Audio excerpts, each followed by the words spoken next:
5 ఆధ్వర్యంలో విజయవాడ బెంచ్ సర్కిల్ సమీపంలోని V convention centre లో ఐసీఐసీఐ మ్యూచువల్ ఫండ్ సమిట్ జరుగుతోంది. ఆ లైవ్ ను మా బిజినెస్ ఎడిటర్ వసంత్ అందిస్తారు. Over to you Vasant. Thank you Karuna. Vijayawada V convention Benz Circle సమీపంలో ఉన్న రిలయన్స్ ట్రెండ్స్ బిల్డింగ్ లో ఉన్న వి కన్వెన్షన్ ఫంక్షన్ హాల్ లో ఉన్నాం. చాలా ఆసక్తికరంగా సాగుతోంది. ఇన్ఫాక్ట్ ఇప్పటిదాకా నవ్వులు పువ్వులే విరిశాయి. ఇక్కడ ఐసిఐసిఐ ప్రుడెన్షియల్ టీవీ5 సంయుక్తంగా నిర్వహిస్తున్న ఈ కార్యక్రమాన్ని ప్రత్యక్షంగా చూడటానికి వి కన్వెన్షన్ కి విచ్చేసిన ఇక్కడ ఉన్న వందలాది మంది ప్రత్యక్ష ప్రేక్షకులకి, అలాగే టీవీ సెట్ల ముందు కూర్చొని ఈ కార్యక్రమాన్ని వీక్షిస్తున్న లక్షలాది మంది కూడా స్వాగతం, సుస్వాగతం. చక్కటి విశ్లేషణ అందిస్తున్నారు మన అనలిస్ట్. ఇక్కడ ఉన్న స్టేజ్ మీద ఉన్న అనలిస్ట్ అందరూ కూడా. ఇప్పుడు మనం క్వశ్చన్ అండ్ ఆన్సర్ సెషన్ తీసుకోబోతున్నాం. ఆడియన్స్ నుంచి క్వశ్చన్స్ ఇన్వైట్ చేస్తున్నాం. సార్, ఫస్ట్ క్వశ్చన్ మీరు లేచి అడగండి. మిమ్మల్ని మీరు ముందుగా పరిచయం చేసుకోండి, మీ పేరు చెప్పి అప్పుడు ప్రశ్న అడగండి. I'm C Ram Subbaiah. Tax saving mutual funds లో నాకు 1.5 వరకు ఈటీసీ కోసం ఒక 50,000 నేను Axis long term equity fund పెట్టాను. మిగిలిన 1 lakh రూపీస్ ఏ మ్యూచువల్ ఫండ్ ట్యాక్స్ సేవింగ్ కి? ట్యాక్స్ సేవింగ్ కోసం బాలరాజు గారు ఆన్సర్ చేస్తారు. ఏ స్కీమ్ లో బాగా పెర్ఫార్మ్ చేస్తున్నాయి ఇప్పుడు? మిగతా 1 lakh వచ్చేసి మీరు 50,000 ఐసిఐసిఐ ప్రుడెన్షియల్ ట్యాక్స్ ప్లాన్, ఇంకా 50,000 వచ్చేసి Birla Sun Life tax relief 96 లో పెట్టుకోవచ్చు. సో 350గా మీరు ఇన్వెస్ట్ చేస్తే మీకు సెక్షన్ 86 బెనిఫిట్. పూర్తిగా ఈఎల్ఎస్ఎస్ కి వెళ్తారా? ఇంకేమి లేవా? అంటే ఇతరత్ర ఎల్ఐసి పాలసీలు ఎటువంటివి లేవండి? Okay okay, good good. తర్వాత ప్రశ్న. ఈ ఫ్రంట్ రోడ్ ఉన్నారు చూడండి బాబు, నువ్వు ఇటువైపు చూడు. నమస్తే అండి బాలా గారు. ఐటీ కంపెనీల్లో ఇన్వెస్ట్మెంట్ చేస్తే భవిష్యత్తులో ఎంతవరకు మనకి ఆశాజనకంగా రిటర్న్స్ రావచ్చు? అంటే టీసీఎస్ కానీ ఇన్ఫోసిస్ కానీ, ఎందుకంటే వాటి భవిష్యత్తు కూడా కొంత ప్రశ్నార్థకరం అని అంటున్నారు. అది మీరు మీ అనాలిసిస్ ప్రకారం రిటర్న్స్ ఎంత రావచ్చు? రిటర్న్స్ ఎంత రావచ్చు అంటే మనం క్వాంటిఫై చేయడం కష్టం అండి. కానీ ఐటీ అనేది ఒకప్పుడు ఇది చాలా హై నీష్ టెక్నాలజీ అని అనుకునే. ఈ రోజు it has become a lifeline. Okay, IT అనేది ప్రతి రంగంలో తప్పకుండా వాడాల్సిన పరిస్థితి వచ్చింది ఈరోజు. So digitalization of economies completely physical to digital వెళ్తున్నాయి. కాబట్టి ఐటీ కంపెనీలు అన్ని కూడా they are moving from conventional IT systems, ఏదైతే లెగసీ సిస్టమ్స్ ఉంటాయో దాని నుంచి కొత్త technologies called SMAC, social mobility analytics and cloud computing కి వాళ్ళు గ్రాడ్యుయేట్ అయి వెళ్తున్నారు. సో కంప్లీట్లీ ఐటీ అనేది ఒక ట్రాన్స్ఫర్మేషన్ వస్తుంది. కాబట్టి ఇది డెఫినెట్లీ నెక్స్ట్ 5, 10, 15, 20 years ఐటీ రంగానికి ఢోకా లేదు. మంచి కంపెనీస్ మీరు మెన్షన్ చేసినవన్నీ కూడా మంచి కంపెనీసే. సో ప్రతి ఫాల్ లో మీరు కొద్దిగా కొనుక్కోండి. మీకు ఎక్స్క్లూజివ్ ఐటీ ఫండ్స్ కూడా ఉన్నాయి. ఐ థింక్ ఈవెన్ ఐసిఐసి లో కూడా ఉన్నాయి. ఇప్పుడు థీమాటిక్ ఫండ్స్ లో మీరు కొద్దిగా డబ్బు పెట్టచ్చు. మీరు pure vanilla funds like ICICI Prudential, focus blue chip కానివ్వండి, వాల్యూ డిస్కవరీ ఇట్లాంట్లో పెట్టి మీకు ఎప్పుడైతే నెక్స్ట్ 3-5 years ఒక రంగం పర్టికులర్లీ బాగా ఉంటుందని మనకు అనిపిస్తే యూ కెన్ చూస్ దట్. మీరు ఇండివిజువల్ గా టీసీఎస్ ఇన్ఫోసిస్ లో పెట్టకండి. If you choose a thematic fund are a sectoral fund, అందులో డెఫినెట్లీ ఎస్ఐపి చేసే మనకి ఛాన్స్ ఉంటుంది. కాబట్టి will get very good returns. So IT మనుగడ ప్రశ్నార్థకం కాదండి. ఐటీ కంపెనీల మనుగడ ఎల్లవేళ కొనసాగే ఎవర్ గ్రీన్ ఇండస్ట్రీ. అది కూడా one of the ever green. Maybe 1 or 2 quarters ఒక్కొక్కసారి పెర్ఫార్మెన్స్ దెబ్బతింటూ ఉంటుంది. అది బ్యాంకింగ్ అయినా ఐటీకి అయినా. కంప్లీట్లీ డిఫెన్సివ్ గా ఉండే సెక్టర్ ఏది ఉండదండి. Yes please. Good evening sir. ఇది మ్యూచువల్ ఫండ్స్ ఈక్విటీసే కాకుండా ఫ్యూచర్ లో ఏమైనా కమోడిటీస్ లో కూడా వస్తుందా? కమోడిటీస్ షేర్స్ లెడ్ గానీ జింక్ గానీ ఆ టైప్ ఏమైనా వస్తుంది? కమాడిటీ బేస్డ్ మ్యూచువల్ ఫండ్స్ ఏమైనా ఉన్నాయా అనేది మీ ప్రశ్న. ప్రస్తుతానికి అయితే కమాడిటీస్ బేస్డ్ ఏమి ఉండదు. కమాడిటీస్ బేస్డ్ ఒకవేళ ఫర్ ఎగ్జాంపుల్ కొన్ని గోల్డ్ మైనింగ్ కంపెనీస్ లో ఇన్వెస్ట్ చేసే కొన్ని వేరే ఆ కంపెనీస్ లో ఇన్వెస్ట్ చేసే కొన్ని ఫండ్స్ ఉన్నాయి, కానీ కమాడిటీ బేస్డ్ ఏమి ఉండదు. అయితే గోల్డ్ ఈటీఎఫ్స్ మనకి ఉంటాయి. ఒకవేళ గోల్డ్ లో మీరు ఒకవేళ లాంగ్ టర్మ్ ఇన్వెస్ట్ చేసుకోవాలంటే ప్రతి మ్యూచువల్ ఫండ్స్ లో మీకు గోల్డ్ ఈటీఎఫ్ ఉంటుంది. ఈటీఎఫ్స్ అయినా కొనుక్కోవచ్చు, లేదా ఈటీఎఫ్ బోర్డ్స్ మీద అయ్యి ఫండ్ ఆఫ్ ఫండ్స్ కింద గోల్డ్ సేవింగ్స్ ఫండ్స్ అని ఉంటాయి, అందులో ఇన్వెస్ట్ చేసుకోవచ్చు. ప్రస్తుతానికి అదొకటే ఉంది. బట్ కమాడిటీ బేస్డ్ స్పెసిఫిక్ గా ఏం లేవు. మీ ప్రశ్న మైక్ ఇవ్వండి సార్కి. వారి తర్వాత అడగండి. Yes sir. నా పేరు చంద్రరావు అండి. నేను రీసెంట్గా షేర్ మార్కెట్లోకి ఇన్వెస్ట్ చేశాను. అగ్రెసివ్గా ఇన్వెస్ట్ చేయొద్దు అన్నారు, కానీ నా వయస్సు రీత్యా నేను అగ్రెసివ్ తట్టుకోగల స్థాయి ఉండి షేర్ మార్కెట్లోకి వెళ్తే అది వ్యసనం, అదే మునిగిపోతావరా అని చెప్పిన వాళ్ళకి అంటే మంచి సమాధానం చెప్పాలంటే నేను ఎట్లా ఇన్వెస్ట్ చేయాలి? మ్యూచువల్ ఫండ్స్ లో ఇన్వెస్ట్ చేస్తే బెటరా, షేర్ మార్కెట్ లో ముందుకు వెళ్ళొచ్చా? మీ వయసు ఎంతండి? నా వయసు 42 సంవత్సరాలండి. యూతే మీరు ఇంకా? ఓకే. సో తప్పనిసరిగా ఇన్వెస్ట్ చేయాలండి. ఎవరైనా 65 సంవత్సరాల వాళ్ళు కూడా షేర్ మార్కెట్ లో ఇన్వెస్ట్ చేయొచ్చు, అందులో ఎటువంటి తప్పు లేదు. ఎవరైనా ఇది జోదం, ఇది ఒక వ్యసనం అని అంటే మాత్రం అది 100కి 100 పాళ్ళు అసత్యం. అది అదే ఇక్కడికి వచ్చిన తర్వాత తెలిసింది అది అసత్యం అనేది. మన బాలాగా చాలా వివరంగా చెప్పారు. కానీ నేను ఇంకొంచెం ముందుకు అదే 5 లక్షలు ఇన్వెస్ట్ చేద్దాం అనుకున్నాను. మ్యూచువల్ ఫండ్స్ లో పెడితే బాగుంటుందా? కొద్దిగా అవగాహన వచ్చిన తర్వాత షేర్స్, నేను ఆల్రెడీ ముందే షేర్స్ లో పెట్టేశానండి. ఓకే, నష్టంలో ఉన్నారా? లాస్ అయితే లేదండి. 2 లక్షల పెడితే కింద మీద పడితే అక్కడ అదే రేట్ లో ఉన్నానండి. లాస్ అయితే లేదు. ఎంతకాలం క్రితం ఇన్వెస్ట్ చేశారు? ఒక 3-4 మంత్స్ నుంచి అండి. అంటే మొన్న లాస్ట్ టైం పూర్తిగా పడిపోయిందండి. లేకపోతే 1 lakh నాకు 1 month లో 30,000 ప్రాఫిట్ వచ్చిందండి. ఆ 30,000 ప్రాఫిట్ పోయి అట్లా యావరేజ్ గా ఉందండి. ఓకే ఓకే, సలహా ఇస్తారండి. బేసికలీ నేను ఇప్పుడే చెప్పానండి. అంటే నా గురించి కూడా, నేను యాక్చువల్లీ స్టాక్ మార్కెట్ లో 35 ఏళ్ళ నుంచి ఉన్నాను. కానీ నేను 94-95 లో కొత్తగా మనకి ప్రైవేట్ రంగంలో మ్యూచువల్ ఫండ్స్ సంస్థలు ఎప్పుడైతే ఇండియాలో వచ్చాయి, అప్పటి నుంచి ఇప్పుడు దాకా నేను మ్యూచువల్ ఫండ్స్ లో ఎస్ఐపి పెట్టడం మానలేదు. కాబట్టి మీరు డైరెక్ట్లీ మార్కెట్ లో ఇన్వెస్ట్ చేసినా ప్లీజ్ మార్క్ మై వర్డ్స్, తప్పకుండా మీ దగ్గర ఇప్పుడు 5 లక్షలు ఉన్నారు, 5 లక్షలు ఒక 20% డెఫినెట్లీ ఎస్ఐపి ద్వారా మంచి మ్యూచువల్ ఫండ్స్ లో కంటిన్యూస్లీ పెట్టండి. ఒకవేళ మీకు మిగతా 4 లక్షలు ఒడిదుడుకులోనే ఏదైనా హెచ్చుతగ్గులు వచ్చినా మనం భయపడి అమ్మినా, ఇది లాంగ్ టర్మ్ లో మనలో ఒక డిసిప్లిన్ అనేది ఇంబైబ్ అవుతుంది. అది ఒక పెద్ద కార్పస్ గా మారుతుంది. ఇందాక బాలాజీ గారు చెప్పారు 15-15-15 అని.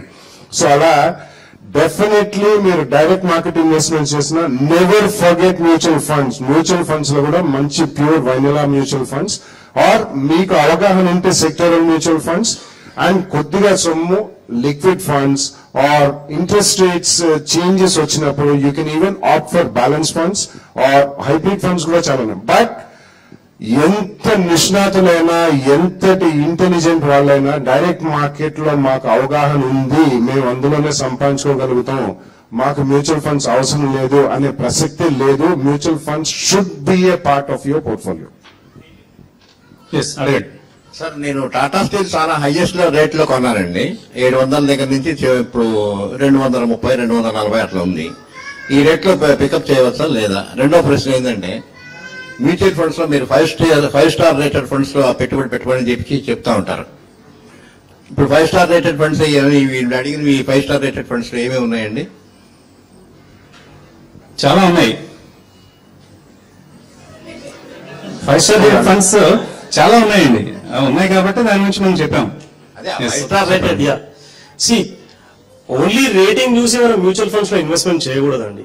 రేటింగ్ అనేది ఇప్పుడు 5 స్టార్ ఉన్నది, 6 months తర్వాత అది 4 స్టార్ అవ్వచ్చు, తర్వాత 3 స్టార్ కూడా అవ్వచ్చు. కాకపోతే మనం చూడాల్సింది ఏంటంటే కన్సిస్టెంట్ గా అట్లీస్ట్ ఒక 5-year ట్రాక్ రికార్డ్ ఉన్న మంచి మ్యూచువల్ ఫండ్స్ ని సెలెక్ట్ చేసుకుని మనం ఇన్వెస్ట్మెంట్ చేసుకోవాలి. అండ్ ముఖ్యంగా మనం మ్యూచువల్ ఫండ్స్ లో ఇన్వెస్ట్మెంట్ చేసేటప్పుడు మన గోల్స్ కి అలైన్ ఉండేటట్టు, మన గోల్స్ కి హెల్ప్ అయ్యేటట్టు చూసుకోవాలి.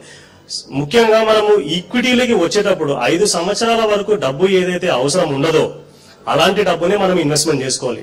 అండ్ జనరల్ గా రిటైర్మెంట్ అయిపోయిన వాళ్ళు సాధారణంగా ఫిక్స్డ్ డిపాజిట్ లో పెట్టుబడి పెట్టి దానిపైన వచ్చే వడ్డీని తీసుకుంటూ ఉంటారు. సో అలాంటి వాళ్ళు మొత్తం సెక్యూర్డ్ ఇన్వెస్ట్మెంట్ లో కాకుండా అట్లీస్ట్ ఒక 15-20% ఈక్విటీలో పెట్టుబడి పెట్టుకొని అలా చేయడం వల్ల దాదాపు మనకు ఇంకొక 1.5-2% అధికంగా రాబడి రావడానికి అవకాశం ఉంటుంది.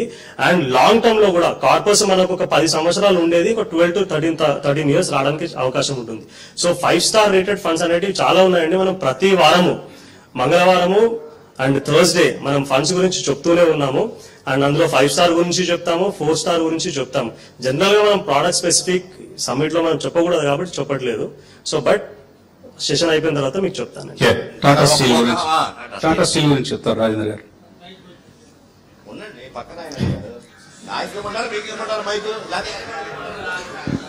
కూర్చోండి మీరు కూర్చొని మీరు టాటా స్టీల్ కొన్నా అని చెప్పారు 700 రూపీస్ లో. సో దీన్ని మనం కంపారిజన్ టు నిఫ్టీ ఎలా చేయాలంటే బేసికలీ మీరు టాటా స్టీల్ 700 లో కొన్నప్పుడు నిఫ్టీ ఎంత ఉండింది? సో మీకు ఐడియా ఉండుంటుంది. మేబీ 6,700 అండ్ 7,000 మధ్యలో ఉండుంటుంది నిఫ్టీ.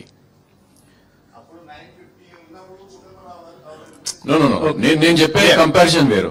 సో ఎలా అంటే బేసికలీ ఇప్పుడు మెటల్ సెక్టర్ అనేది చాలా డౌన్ ట్రెండ్ లో ఉంది for last couple of years. అంటే నేను ఇక్కడ చెప్పేది ఏంటంటే నిఫ్టీ పెరుగుతున్న కొద్దీ మెటల్ స్టాక్స్ డౌన్ అవుతున్నాయి. సో ఇలాంటప్పుడు టాటా స్టీల్ అనేది డెఫినెట్లీ కొనకూడదు. ఉన్న స్టాక్ అయితే ఉంచాలి. మళ్ళీ సైకిల్ రివర్స్ అయ్యి ప్రాబ్లీ నెక్స్ట్ 4 to 5 years లో మీరు రేట్ అయితే రావచ్చు. సో ఈ స్టేజ్ లో ఏంటంటే ఏదైతే సెక్టర్ డౌన్ ట్రెండ్ లో ఉందో దాన్ని అవాయిడ్ చేసి అప్ ట్రెండింగ్ లో ఉన్న సెక్టర్ అంటే ఫార్మా మిడ్ క్యాప్స్ లో స్టాక్స్ మీరు పిక్ చేసుకుంటే probably return on capital Tata steel కన్నా ఎక్కువ ఉండే అవకాశం ఉంది. ఓకే అండి. మిడ్ క్యాప్ ఫార్మా స్టాక్స్ తీసుకోవచ్చు. ప్రాబ్లీ మేము డైరెక్ట్ చెప్పకూడదు స్టాక్స్ బికాస్ మా సెబీ కంప్లైన్స్ ఉంటే maybe offline we can tell. ఇక మరిన్ని కాల్స్ అలాగే ఇక్కడ మెయిల్స్ లేవు, ఓన్లీ కాల్స్ తీసుకునే ముందు కాసేపు ప్రకటనతో.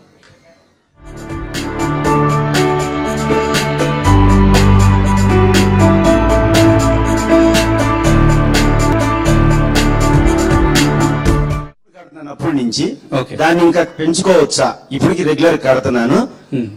2014 నుంచి ఇప్పుడు బాలా గారు గాని లేకపోతే సార్ గారు గాని చెప్పేది గాని వాళ్ళని బట్టి నేను అప్పుడు ఫస్ట్ డిష్మెల్ ఫార్మా కొన్నానండి.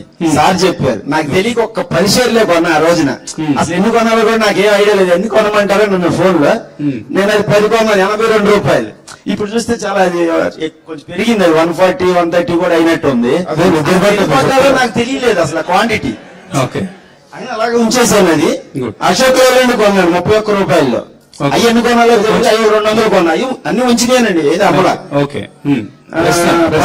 అంటే ఇప్పుడు ఇది భారత్ 4G అన్ని కొన్నాము, పెరిగి మళ్ళీ తగ్గుతున్నాయి. అసలు అమ్మాలి ఎలా వదిలేసుకొని ఉండాలి, అది నాకు అంటే డబ్బులేం పెద్ద అవసరం లేదు. అసలు ఇది ఎప్పుడో పెరిగినాయి మళ్ళీ కొంచెం తగ్గుతున్నాయి. అది కొంచెం ప్రాఫిట్ బుక్ చేస్తే బాగుండేమో అనిపిస్తుంది. అంత డబ్బులు అవసరం అన్నారు, నీ అవసరాలు ఉంటే చేయాలి అని సార్ గారు. అలా వదిలేయమంటారా? కొంచెం చదివితే ఇట్లా వదిలేస్తాను. ఓకే అండి, మనం ఇండివిజువల్ స్టాక్స్ గురించి ఇప్పుడు మాట్లాడలేదు. అంటే సార్ చెప్పిన అంటే మన TV5 గారు చెప్పిన కొన్ని అలా వదిలేసాను. SBI అయినా ఇప్పుడు రెగ్యులేటరీ స్పెసిఫిక్ ఫండ్స్ కూడా, so we cannot talk about funds specific. మరి మ్యూచువల్ ఫండ్స్ ఇప్పుడు 1000 కడుతున్నాను, ఇంకా పెంచమంటారా? అదే చాలా మీరు అడిగినప్పుడు మనం లైవ్ లో ఇప్పుడు లైవ్ లో ఉన్నాము. పర్లేదు చెప్పండి మీరు. What suggestion do you give to him? HDFC mid cap opportunities మీరు కంటిన్యూ చేసుకోవచ్చు. అది మిడ్ క్యాప్ ఓరియంటెడ్ ఫండ్ బాగానే చేస్తుంది. HDFC టాప్ 200 స్టాప్ చేసి మీరు ICICI Prudential focused blue chip కి కానీ లేకపోతే వాల్యూ డిస్కవరీ ఫండ్ కి కానీ బెటర్ వాల్యూ డిస్కవరీ ఫండ్ కి స్విచ్ అవ్వచ్చు. ఇప్పుడు కొత్తగా స్టాక్స్ యాడ్ చేసుకుంటానికి ఏమన్నా నాకు ప్రోగ్రామ్ చెప్తున్నాం కదా చెప్తున్నారు సార్. ఏమన్నా స్పెసిఫైడ్ అలాగే కడతా ఉంటున్నాను నేను. ప్రతిరోజు చూస్తాను, రోజు చూస్తాను. షాప్ లో వెళ్ళంగానే ముందు షటర్ లేకపోతే ముందు ఆన్ చేయటం. ఏం చేస్తుంటారు మీరు? మెడికల్ షాప్ అండి. మెడికల్ షాప్ బాగున్నాయా లాభాలు? పర్వాలేదు సార్, కానీ ఉన్నట్లు డబ్బులు. సో అందులో సంపాదించిన డబ్బులు మాత్రం మార్కెట్ లో పోగొట్టారు. అదే అందుకే అకార్డింగ్ టు ద కార్యక్రమం రెగ్యులర్ ప్రతిరోజు 1:30కి 8:30కి చూస్తానండి. అది రెగ్యులర్ గా దీని ద్వారా నాకు వచ్చింది. నేను బాధపడుతున్నా ఈ డబ్బులు. నేను అసలు 2001 నుంచి నేను ఎందుకు చాలా అసలు ఈ 14 స్టార్ట్ చేశాను నేను. చాలా బాధపడ్డాను నేను. అసలు ఎట్లా డబ్బులు నేను ఫిక్స్డ్ లో వేసేసి పిచ్చి పిచ్చిగా గోల్డ్ కొనేసి అన్ని చేశాను, కానీ రైట్ డైరెక్షన్ నాకు తెలియదు. ఆ టీవీ చూస్తుండగా ఒక రోజు 2014లో నేను సడన్ గా ఉన్నప్పుడు ఇదేదో బాగుందని కాన్సన్ట్రేషన్ చేస్తూ 30 నుంచే చూస్తున్నా. 14th స్టార్ట్ చేశాను నేను. వండుకొని TV5 ద్వారానే నేను లేకపోతే ఇప్పుడు కూడా ఇన్వెస్ట్ చేసేవాడిని కాదు. ఏదో ఫిక్స్డ్ వేసేలే, లేదా బంగారు కొన్నాంలే, లేదా ఇంకేదో కొన్నాం అదే అనుకునేవాడిని.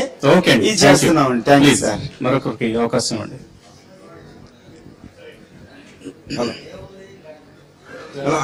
I'm Ram Kumar, 67 years old. Ram Kumar. Yeah. Are you suggest to do SIP for my age? 67 సంవత్సరాలు మీ వయసు. ఆయన SIP చేయొచ్చు. అంటే మీ గోల్స్ ఏంటనే ముందుగా భవిష్యత్తులో ఏం చేయాలనుకుంటున్నారు? 67 సంవత్సరాల వయసులో ఇప్పుడు మీ ఫ్యూచర్ ప్లాన్స్ ఏంటి? మీ ఫ్యూచర్ గోల్స్ ఏంటి? Instead of keeping my funds in Ideal గా deposits, I want to invest in mutual funds or shares. That is my mind. Okay, మీ దగ్గర ఒక లంసం అమౌంట్ ఉంది Yes. ఎఫ్డీలో, Yes. దాన్ని వేరే ఎస్ఐపి ద్వారా చేయొచ్చా? రైట్ సార్, ఇప్పుడు మీకు ఫిక్స్డ్ డిపాజిట్ పైన వచ్చే ఇన్కమ్ పైన మీరు డిపెండ్ అయి ఉన్నారండి? ఓకే, సో మీరు జనరల్ గా ఏమైతే టోటల్ అమౌంట్ యూజ్ చేస్తున్నారా, పార్ట్ ఆఫ్ దట్ యూజ్ చేస్తున్నారా? మైక్ వారి దగ్గర ఉంచండి, మైక్ వారి దగ్గర ఉంచండి. రైట్, సో మీరు పెట్టుబడి పెట్టిన అమౌంట్ ఒక 10-15% లాస్ వచ్చినా మీకు ప్రాబ్లం లేదు షార్ట్ టర్మ్ లో అనుకుంటే యూ కెన్ ఇన్వెస్ట్ అండి. మీరు ఎస్ఐపి ద్వారా ఏమైతే పెట్టుబడి పెట్టాలనుకుంటున్నారో 5 సంవత్సరాల వరకు మీకు అవసరం లేని డబ్బునే పెట్టుబడి పెట్టుకోవాలి. సో మీకు ఆల్రెడీ ఎఫ్డి పైన వచ్చే ఇంట్రెస్ట్ ఏమైతే ఉందో, so part of that use చేస్తున్నారు కానీ యూ కెన్ ఇన్వెస్ట్. కాకపోతే మీరు బ్యాలెన్స్డ్ మ్యూచువల్ ఫండ్స్ లో ఇన్వెస్ట్మెంట్ చేసుకుంటే ఇట్ విల్ బి బెటర్. అందులో కొద్దిగా డెట్ అండ్ ఈక్విటీ రెండు కలిసి ఉంటుంది. 65% వరకు ఈక్విటీలో ఉంటుంది, 35% వరకు డెట్ లో ఉంటుంది. సో కొద్దిగా కన్సర్వేటివ్ గా ఉంటుంది, డీసెంట్ రిటర్న్స్ వస్తాయి. దానిపైన మీకు ట్యాక్స్ ఫ్రీ రిటర్న్స్ కూడా వస్తాయి. యూ కెన్ ఇన్వెస్ట్ అండి, but don't go overboard. Okay, thank you sir. తర్వాత ప్రశ్న. నమస్తే అండి. నమస్తే, అడగండి. 40% ఆఫ్ ఇన్వెస్ట్మెంట్ నా పోర్ట్ఫోలియోలో ఫార్మా సెక్టర్ లో చేశాను, డీసెంట్ రిటర్న్స్ ఉన్నాయి. సో దాన్ని అలాగే కంటిన్యూ చేయమంటారా, లేకపోతే ఇంకా నెక్స్ట్ 5 to 10 years లో ఎమర్జింగ్ సెక్టార్స్ ఏమి వచ్చే అవకాశం ఉంది, దాని గురించి కొంచెం. మిగతా 60% మాట ఏంటి? ఐటీలో ఫుడ్ ప్రాసెసింగ్, కాఫీ రిలేటెడ్ మొత్తం ఒక 5-6 సెక్టార్లోనే ఇన్వెస్ట్ చేశానండి. ఓకే అండి. Yeah, it's a good thing అండి. You can continue. 40% ఫార్మాలో ఉందంటే ప్రాబ్లం మీకు కొద్దిగా అవగాహన ఎక్కువ ఉంటే మాత్రం pharma is going to be in future it's going to be like FMCG valuations వస్తాయండి. ఎందుకంటే ప్రస్తుతం మనకి ఇండియాలో ఉన్న pharma industry is close to $20 to $25 billion. Within the next 5 years it's supposed to go to $50 billion. World pharma market current year లో $1.2 trillion. American market is $450 to $500 billion. And Indian exports maximum. India has the largest pharmaceutical companies which are US FDA approved plants, manufacturing plants. Outside of USA, India lo undani prapanchanlo ఏ దేశంలో లేదు. ఇది ఒక్కటే ఏరియాలో we can be proud to say as Indians that Chinese are nowhere near us. We are all very proud. And next to 15-20 years lo kuda they cannot catch up in pharmaceutical